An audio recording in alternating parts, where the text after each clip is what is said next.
Hola, ¿qué tal? Bienvenidos a Hablemos de Migración. El día de hoy hablaremos de la violencia en Chiapas.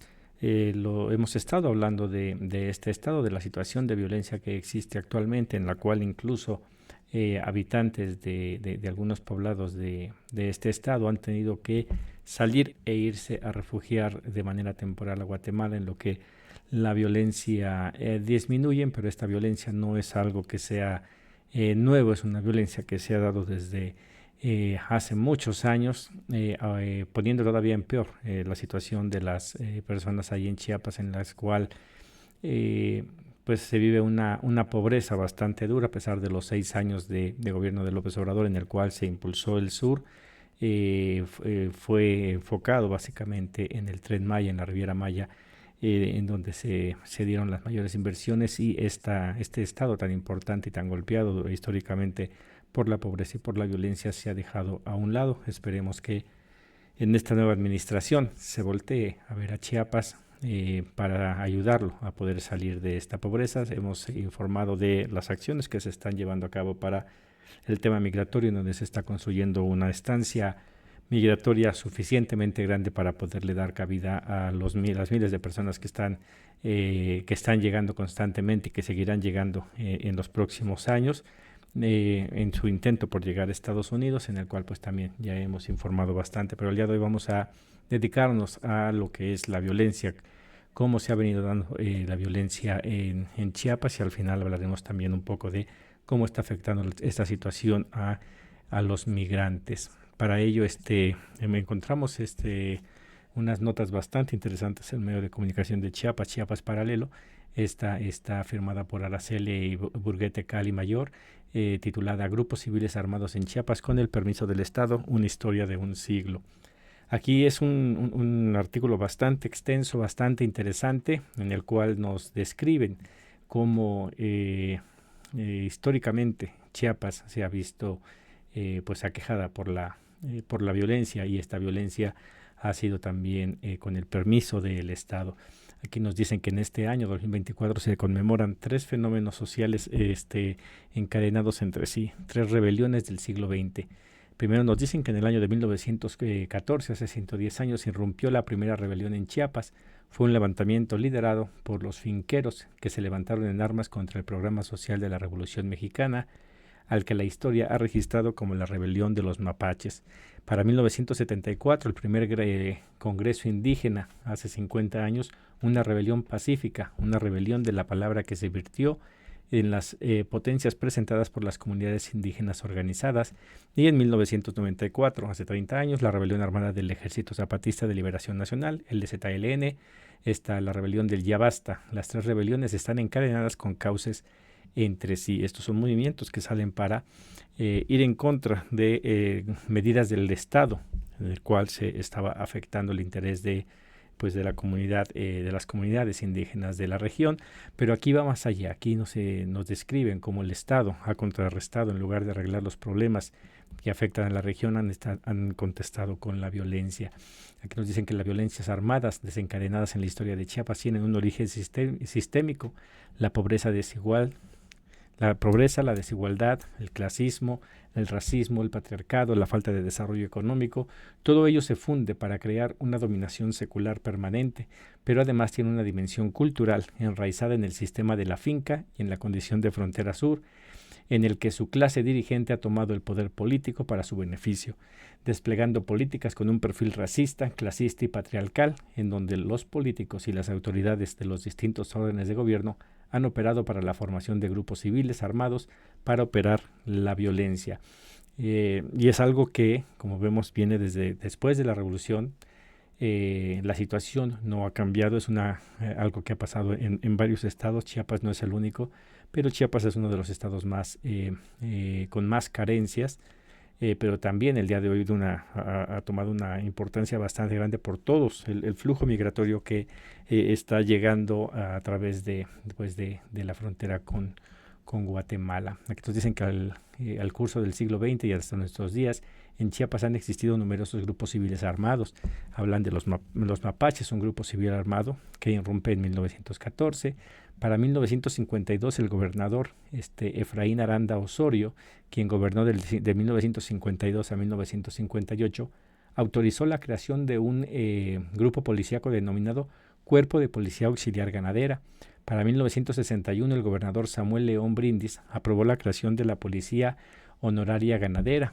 Esto para contrarrestar las luchas justificadas del mismo pueblo, crean estos cuerpos de élite para contrarrestar exactamente en lugar de arreglar los problemas por los que se están quejando, y vemos como aquí al 61 hablan de eso, y pues el caso más claro a nivel nacional en el 68 pues tenemos a los halcones, ¿no? Este grupo que va e inicia el problema ahí con los estudiantes en 1968, que también era un grupo que respondía a las órdenes del gobierno. También nos dicen que en los 80s y los 90s la militarización, la represión a los movimientos sociales, la violación a derechos humanos y el paramilitarismo ha sido una constante. En 1982 el general Abasolo Castellano Domínguez, quien había sido comandante de la 31 Zona Militar con sede Chiapas, ganó la elección por el Partido Revolucionario Institucional.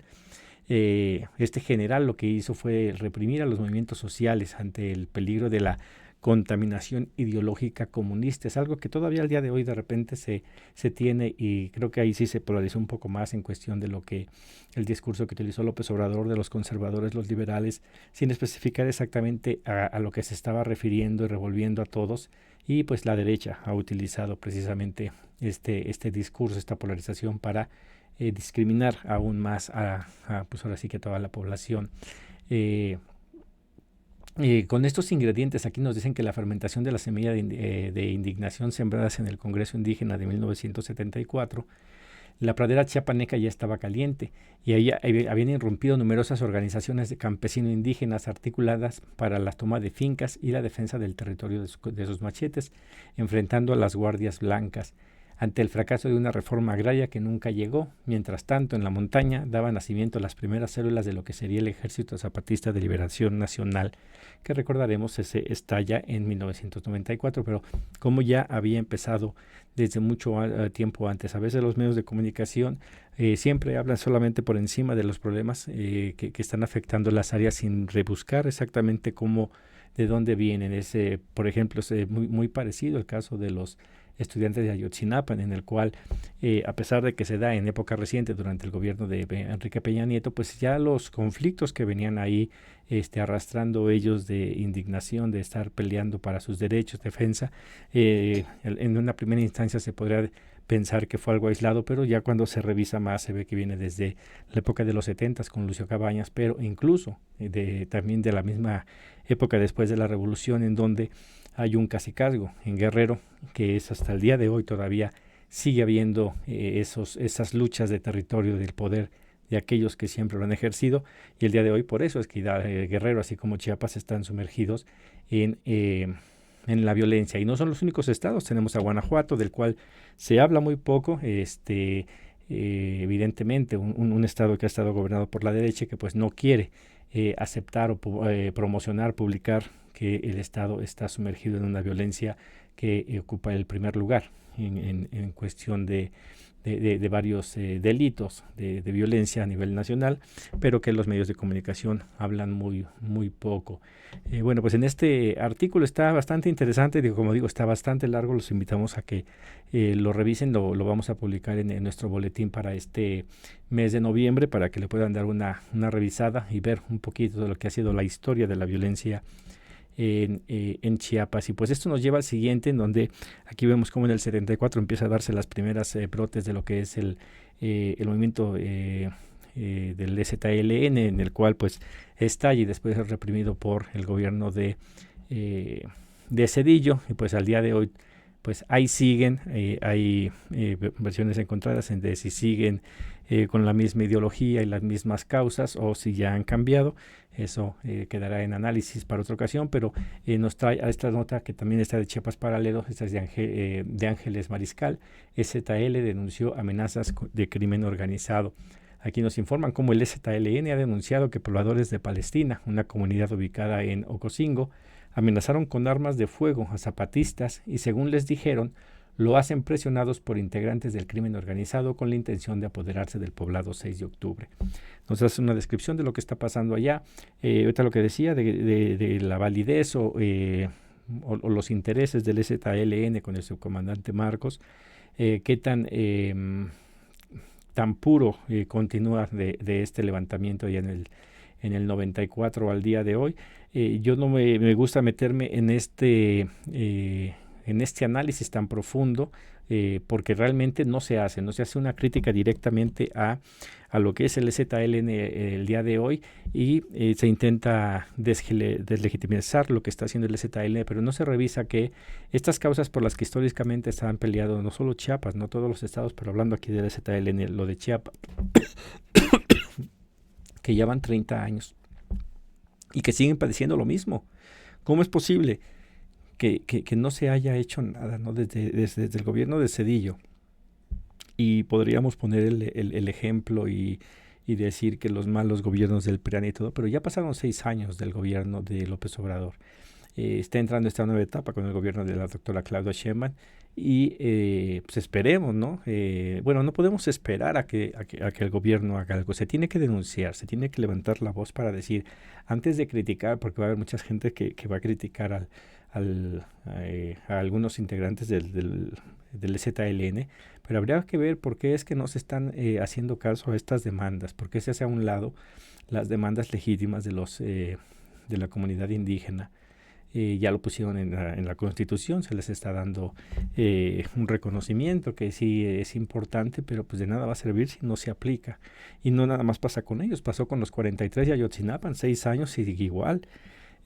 No se llegó absolutamente a nada. Esto es lo difícil y lo complejo que está el gobierno, la corrupción en la que se estaba, que impide incluso el poder ir a fondo a revisar qué pasó, y ha habido que en muchos de estos casos el ejército está metido ahí, y al ejército se le está dando bastante poder y nadie ha dicho absolutamente nada. Bueno, pero seguiremos hablando de este tema. Y esto nos lleva al ámbito de los migrantes. Nosotros hemos hablado de los desaparecidos. Muchas veces se habla de cuánto mexicano ha muerto intentando llegar a Estados Unidos, cuántos desaparecidos hay.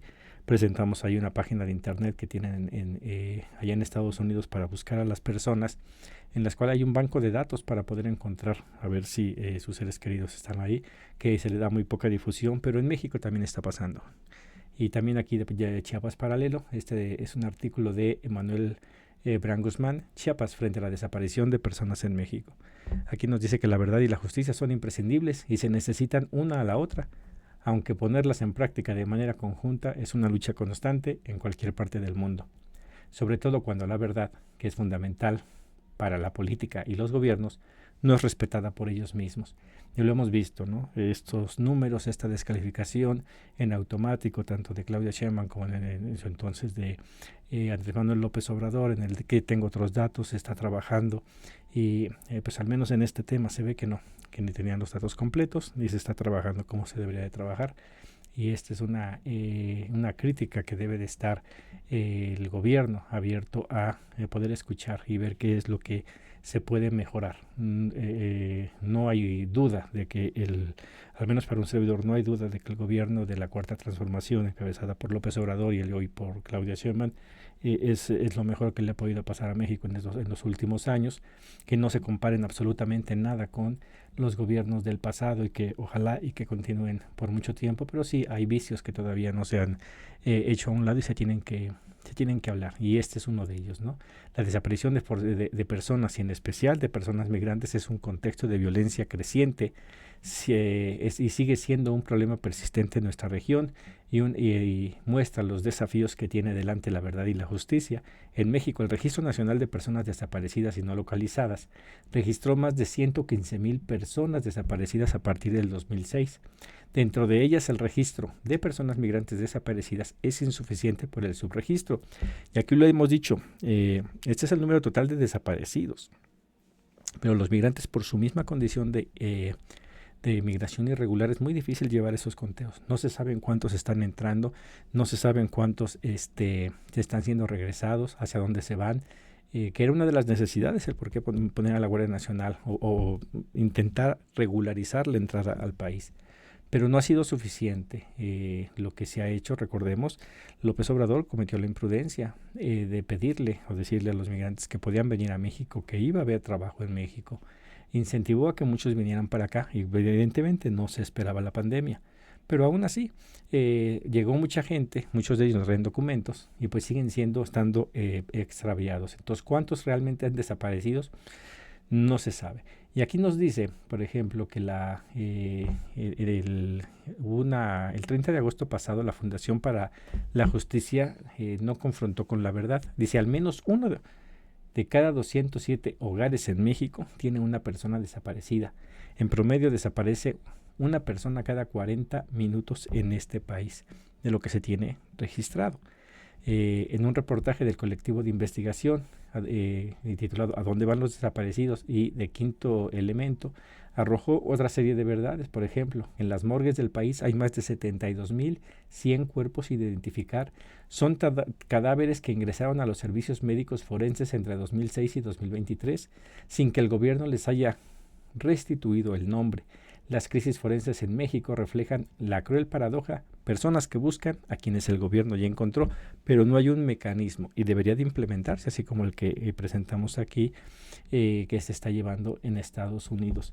Y estos, si asumamos 115,000 más 72,000, pues ya es un número bastante importante, pero también hay que ver aquellos que han sido cooptados por el crimen organizado y que el día de hoy pues están delinquiendo porque no les ha quedado de otra.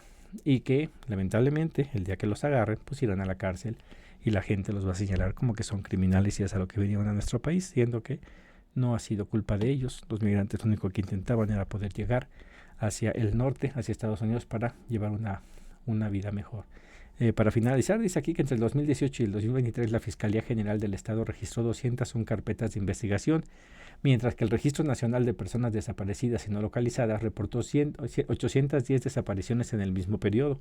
Además señaló que mientras que hay un aumento en los casos de desaparición de niñas, niños y adolescentes migrantes internacionales y nacionales y otros casos históricos y escasas acciones de búsqueda, ocurre un creciente aumento de la violencia, el desplazamiento forzado ante la desidia de las instituciones encargadas de la justicia y la seguridad.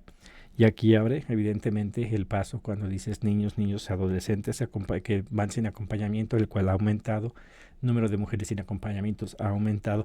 Son las que no las vas a encontrar porque ya las agarraron para trata de personas, para la prostitución, para el tráfico de drogas e incluso muy pocas veces se habla del tráfico de órganos, ¿no? Habrá que ver cuántas fosas clandestinas no se llegan a encontrar en el futuro, si es que se buscan.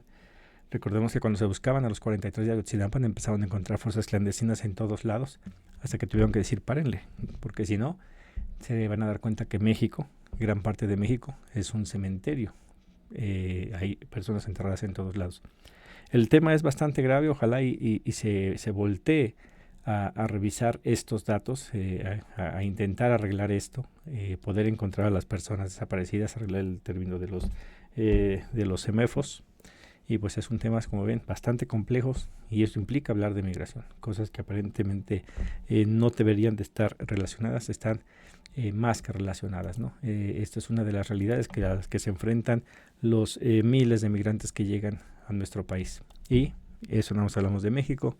Si nos metemos a hablar de lo que está pasando en la selva de Darién, es otro tanto igual. Entonces, como ven, los números de las personas que han perdido la vida no solamente son los mexicanos que mueren en el desierto o en el río, en el norte de nuestra frontera, sino otros tantos, muchos tantos que están en nuestra frontera sur también. Bueno, esa es la entrega del día de hoy. Ojalá y pues nos ayude a reflexionar, a poder presionar a que las autoridades tomen realmente medidas sobre esto que está aconteciendo en nuestro país para poder arreglar este asunto. Por mi parte es todo en esta ocasión. Muchas gracias y nos vemos en la siguiente.